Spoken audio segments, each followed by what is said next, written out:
Well, hello everybody and happy Friday. I hope everybody is doing fabulous and having a fabulous Friday. I wanted to show you, you guys can do this weekend.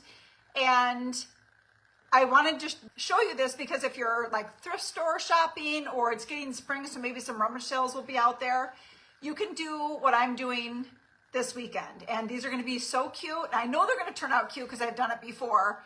And I've been dying to find some like little bunny figurines that I can give a concrete look. So that's what we're going to be doing today, okay? So I found these two little guys here. Okay, look how cute they are. This little bunny, and he's kind of tattered. So he was a thrift store bunny. He's kind of tattered. So I am going to redo them, and I wanted to show you. Except my paint probably is not going to dry in enough time, so I might have to stop it and then do a video, you know, for the second part, and I'll list it today. But here's the other guys. So they are just the cutest together. I had to pick them both up. They were like a couple bucks each. And I'm just going to show you how you can really give them kind of a neat look. So first and foremost, especially anything that you pick up from like Goodwill or the thrift store or rummage sales, I always just like to give them a good clean. So I'm just taking paper towel and I'm going to wipe them down a little bit. And plus, look at this, already the little bit of dirt. Plus, when you wipe them down, you're also getting them ready so the paint will adhere a little bit better. So if you watch my other stuff, you know that I always like to clean them with alcohol right before you paint them because it just helps with those two things. You can make them clean and prep them. Okay, so there's one bunny. Can't tell much of a difference. And I'm going to get a little more alcohol on here and clean my second bunny. So I'm going to have to be kind of careful with this guy because my son was playing ball in the house with the dog and he fell off the table and I was a little annoyed, but I super glued it. So I'm going to have to be careful when I paint him. So, and here's this guy. They are really cute, but I'm going to paint over them. Okay, so next I'm going to grab this is a wax paint or a chalk paint. And I'm going to just put about that much. Ooh, it's dripping. Okay, I'm going to put about that much in a dish. Okay. I always love to use chalk paint as much as I can because it just is so much thicker and you don't need as many of coats. Okay, and then so if you don't have this, I have this I got, it's just in my paint cabinet. It just is an additive and it's coarse, so maybe it's something that you put on steps, but it's just going to give it a little roughness because I want it to look a little rough. And if you do not have this, you can always use like baking soda. I've used baking soda before. So I'm going to pour a little in here. It almost looks like the stuff that you would stick on ceilings, those old ceilings. It might even be better to have a little baking soda or something it might be a little bit better for this. So I might grab some of that because this looks like it's pretty chunky. If you can see, look at those chunks. It almost looks like the popcorn ceiling, but it doesn't look like that. So hold on. Let me just get some out here with my fingers. Okay, that was better. That was more of like a baking soda form. So I'm just going to do that. I'm going to mix it up a little bit. And you just want to get a nice consistency. So I'm going to get enough consistency where it's going to be thick because I want it to eventually turn out like concrete. So we'll start with this guy because he's the most challenging because of the broken ear. But these guys, I have to say, they were in pretty good shape for just being at a thrift store. But even if you do find, or maybe you have on hand some sort of rabbit or a figurine that you know, it was broken, this is a great way to fix it and hide those imperfections.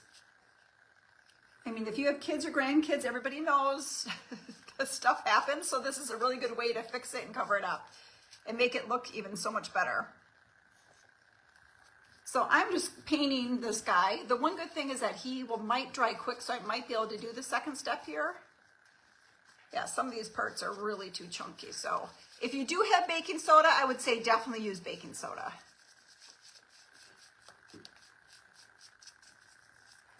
Yeah, I didn't realize this texture was that textury. So the only problem with this is that you're just going to have to, or not problem, but you're just going to have to get really good in the grooves. We're just giving our little bunny, I've got my dogs all sitting here and he sounds like he was choking. I'm just gonna get in all the grooves just to make sure, because you can't go back. And if you see, I've got a lot of different grooves here.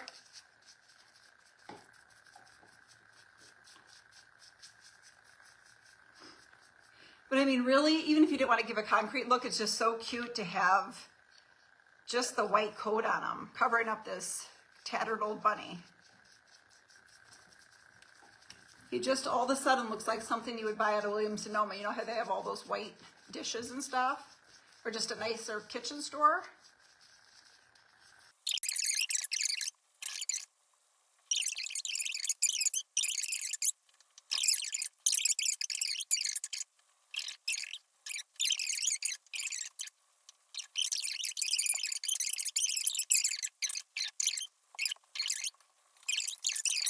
Right, so we're gonna do this one.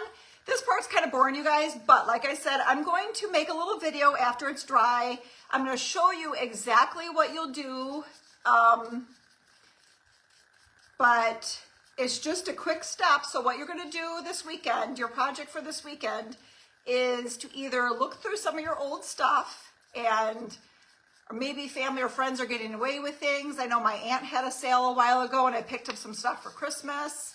If it's something special, of course, maybe you don't want to paint over it, but these little things are just, you can just transform them so well. So if you were just coming on here, we're just painting over some plain bunnies. I'm just going to give them a good white coat. And you know what I may even do? I am going to do one of them. I think I'll do one of them. I'll do it, give it a concrete look, and I'll do the other one. I'll leave the other one white and plain and see what you guys think. We'll take a little poll to see which way you guys like it better. So I'm going to finish painting this, and I will post the video after these are dry. I'm going to finish it, and I'm going to post the rest of the video so you can see them, and you can let me know which way you like it. So let me get this done. I'm going to finish this guy. It's taking a little while because I'm getting in all the grooves. But I'll be back on here with the video to show you how I'm going to concrete them. You have to tell me what you like. All right, guys, thanks. Bye. Okay, so here they are, just the plain white chalk paint. So I decided, I think it needs a little bit of age, and I am so happy that I did this. So I'm going to show you what I'm going to do first. So I tried a couple different aging methods, and I like this the best by starting out with the gray. So I did not have any gray on hand because I obviously used all of it, so I'm going to mix a little white and a little black to make the gray. And what I'm going to do is basically brush it in the grooves. So this particular bunny has a lot of little grooves and ridges, and it's real textured. So I'm just going to put it all over the rabbit, and when you go to wipe it off, it's basically going to wipe off the gray off the white, and the age part is going to stay in the little grooves of the texture of his fur and everything else. So you might, if you've never done this before, you might need to work with it a little bit. And of course, my second one, like everything, goes so much faster once you get it figured out. But I realized that it's probably best if you get in the grooves of like the neck and make sure you go over the eyes, inside the ear. And because I think that's where most of the aging would stay, and it really gives it dimension, and it makes the bunny pop, and all the detail of the bunny pop. So I put it under his neck and all where the creases are, like around the hip of his legs and all those things. So again, you're just going to have to work with it as much as you can. And I would do it all over the whole bunny, around the tail. I did not do the bottom of him because that's where he's going to sit, and it's already white, so you don't have to worry about that. But just continue to work on it until it's gray. Now, the only other thing I'm going to say is that it's kind of hard to tell in the light with the video and the shadows that my hands keep making, that it's hard to tell the gray. But I promise you in the end, it will really look good with the second coat of the home decor wax. So all I can tell you with this is to take these $2 bunnies that I picked up from the thrift store. I also know that you can get some bunnies at Target, like on the dollar little sale that they have when you come in the store. All I can tell you is that you have made these bunnies look so much more expensive and so much more detailed and so much more unique by just doing these steps. So I'm so excited that I did these, and I'll probably keep them forever now. So you really have to keep an eye out when you go to these thrift stores and Target to know that just a coat of paint will do awesome. So same thing here. I'm going with the brown wax. I'm doing it in the creases of his ear.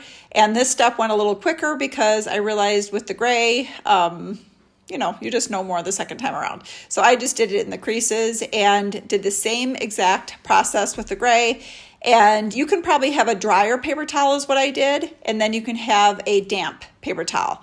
Because if you get too thick of paint in one area, then you can use the damp to wipe it off because it'll take more off.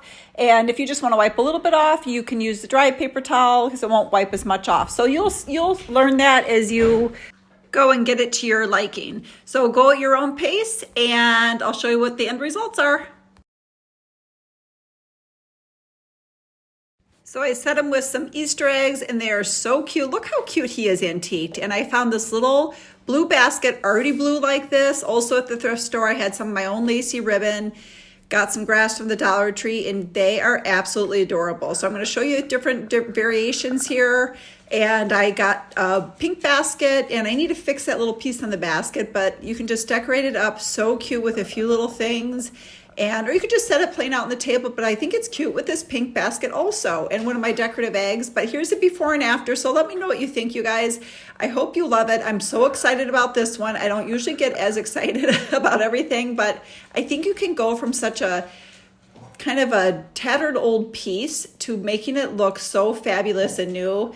So as always, I hope that you loved it and I taught you something new, and thanks so much for watching.